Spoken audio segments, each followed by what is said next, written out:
Hi Rob, it's great seeing you again. Really enjoyed the session, very, very productive.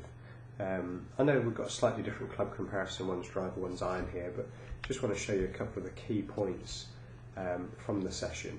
And essentially, obviously it always comes back to impact position, it's the most important position in golf. But you'll notice here when you have the short backswing, this was actually you trying to swing a little bit longer at the start of the lesson. With the short backswing, your way of generating power, you set the club in a decent position actually, but your way of generating power is really driving the hips towards the target, and this ends up rocking the spine back on itself, so you can see the spine leaning slightly more behind the golf ball, and again you're going to hit either fat or, generally speaking, behind the ball or slightly left out to the right from that position, and you can see very much hanging a load of pressure on the lower back there.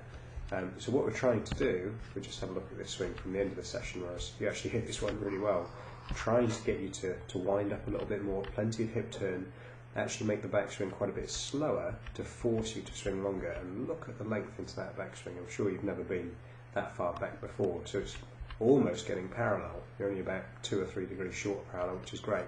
So then, in terms of forming, creating power in the downswing, I'd like you to do it more with the upper body, more with the chest, and this will help us to stop the reverse lean, and we can hit more through the ball without too much hanging back. So it's going to feel as if you're hitting more through the top of the golf ball rather than staying so much from the inside, but that length and that takeaway, making that takeaway almost feels like it's slow motion, just to garner you extra length into the backswing. Then, as I said, you can really dominate with the right shoulder on the downswing. It's a great position to be